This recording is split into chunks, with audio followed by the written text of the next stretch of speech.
सकाळपासून वातावरण बदलल्यासारखं वाटत होतं. गरमी कमी झालेली नसली तरी अधूनमधून हवेच्या झुळका येत होत्या.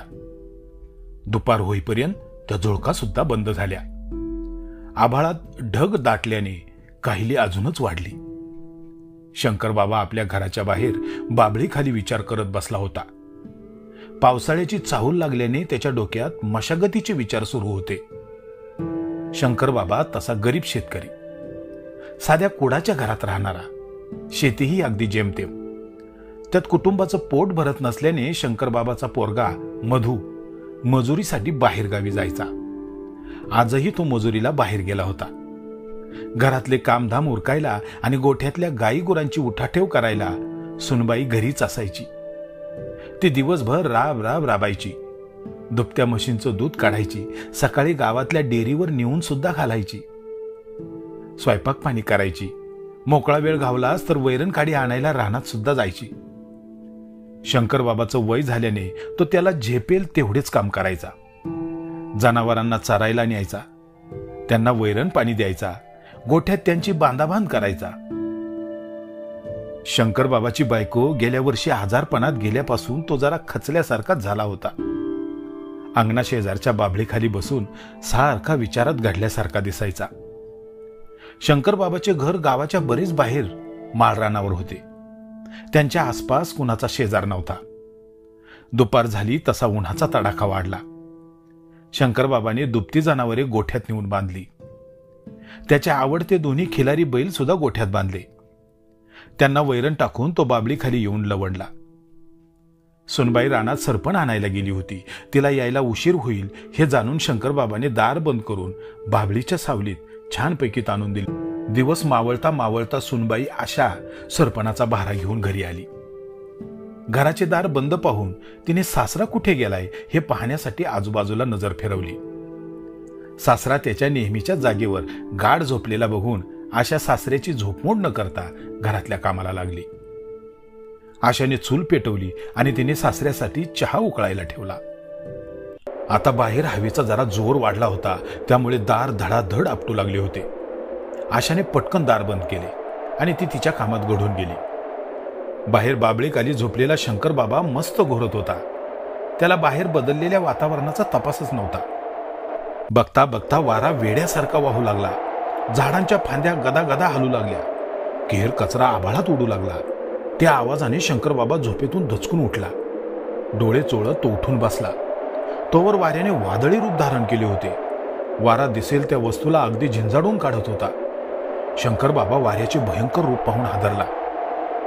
बरे झालं जनावरं येळत आत बांधली, असा मनाशी विचार करत तो घराच्या दिशेने झपाट्याने निघाला. इकडे घरात बसलेली आशा चुलीवर चहा उकळत होती. बाहेर वाऱ्याने घातलेला धुमाकूळ तिच्या ध्यानीमनी सुद्धा नव्हता. वाऱ्याच्या जोरदार झोतांनी आता विजेच्या तारा सुद्धा हेलकावे खात होत्या. एकमेकांवर घासून त्यातून ठिणग्या उडत होत्या. अशातच शंकर बाबाच्या घराजवळ असणाऱ्या विजेच्या खांबावर स्पार्किंग झाले. उडालेल्या ठिणग्या थेट घराच्या गवती छपरावर पडल्या आणि बघता बघता शंकर बाबाच्या घराने पेट घेतला. छपराने जसा पेट घेतला तसा त्याचा आवाज आणि धूर घरात शिरला. चुलीजवळ बसलेली आशा हादरली. ती धाडकन दार उघडून बाहेर आली.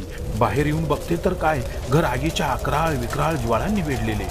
मग आशा जीवाच्या आकांताने मदतीसाठी टाहो फोडू लागली.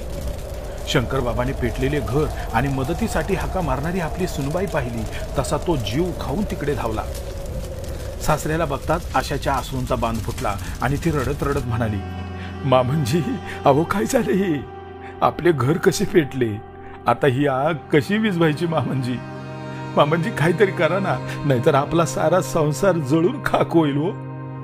रडणाऱ्या आशाचे बोलणे ऐकून शंकर बाबाला काय करावे ते सुचेना. खरे तर समोरचा तो भयंकर प्रसंग बघून तो स्वतःच हादरला होता. गावापासून एवढ्या दूरवर असणाऱ्या घराला आगीपासून वाचवण्यासाठी कुणाची मदत सुद्धा मिळू शकणार नव्हती. आता जे काही करायचे ते स्वतःच करावे लागणार होते. म्हणून सुनबाईला धीर देत शंकर बाबा म्हणाला, सुनबाई, अगं घर काय आपण वाचू शकत नाही, पण घरातल्या महत्वाच्या चीज वस्तू, धान्य तरी आपल्याला वाचवता येईल. चल घाई कर, चल, आपण दोघं मिळून जमल तेवढा संसार वाचू. असं बोलून दोघेही पेटत्या घरात शिरले आणि महत्वाचे सामान बाहेर काढू लागले. आगीच्या ज्वाळांनी दोघांनाही चटके बसत होते, तरीही ते आत शिरून होईल तेवढे सामान वाचवण्याचा प्रयत्न करत होते. तांदळाचे पोते ओढत बाहेर आणताना शंकरबाबाला गुरांच्या ओरडण्याचा आवाज ऐकू आला. तसा शंकरबाबा दचकला. हातातील पोते तसेच ठेवून तो आशाला म्हणाला, सुनबाई, घरातल्या वस्तू पेटल्या तर पिटू दे, पण गोठ्यात बांधलेली आपली जनावरं पहिली वाचवली पाहिजेत. अगं, आगीच्या ह्या गोंधळात मी त्या बिचाऱ्यांना विसरलोच होतो. चल पटकन चल, माझ्या वंशाला आणि वंशाला वाचवलं पाहिजे. असं म्हणत शंकरबाबा आणि आशा गोठ्यात शिरले. गोठाही चहूबाजूने पेटला होता. ज्वाळांच्या गरमीत आणि गुदमरून टाकणाऱ्या धुरात ते आत शिरले होते. आशा दुभती जनावरे सोडायला धावली आणि शंकरबाबा त्याच्या लाडक्या बैलांकडे धावला.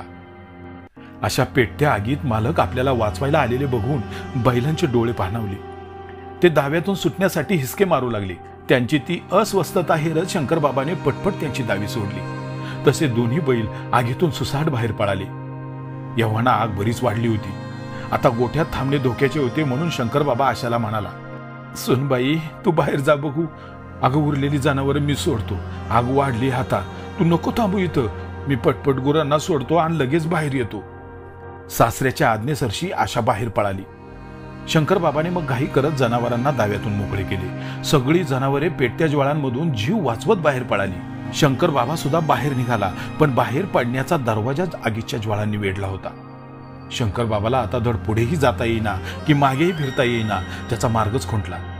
दोराने शंकरबाबाचा जीव गुदमरू लागला. इकडे बाहेर आलेली जनावरे वेड्यासारखी माळावर पळत होती.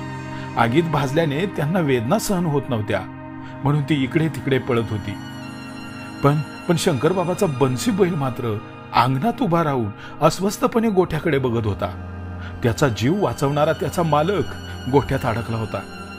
आशा सुद्धा अंगणात उभी राहून रडत होती.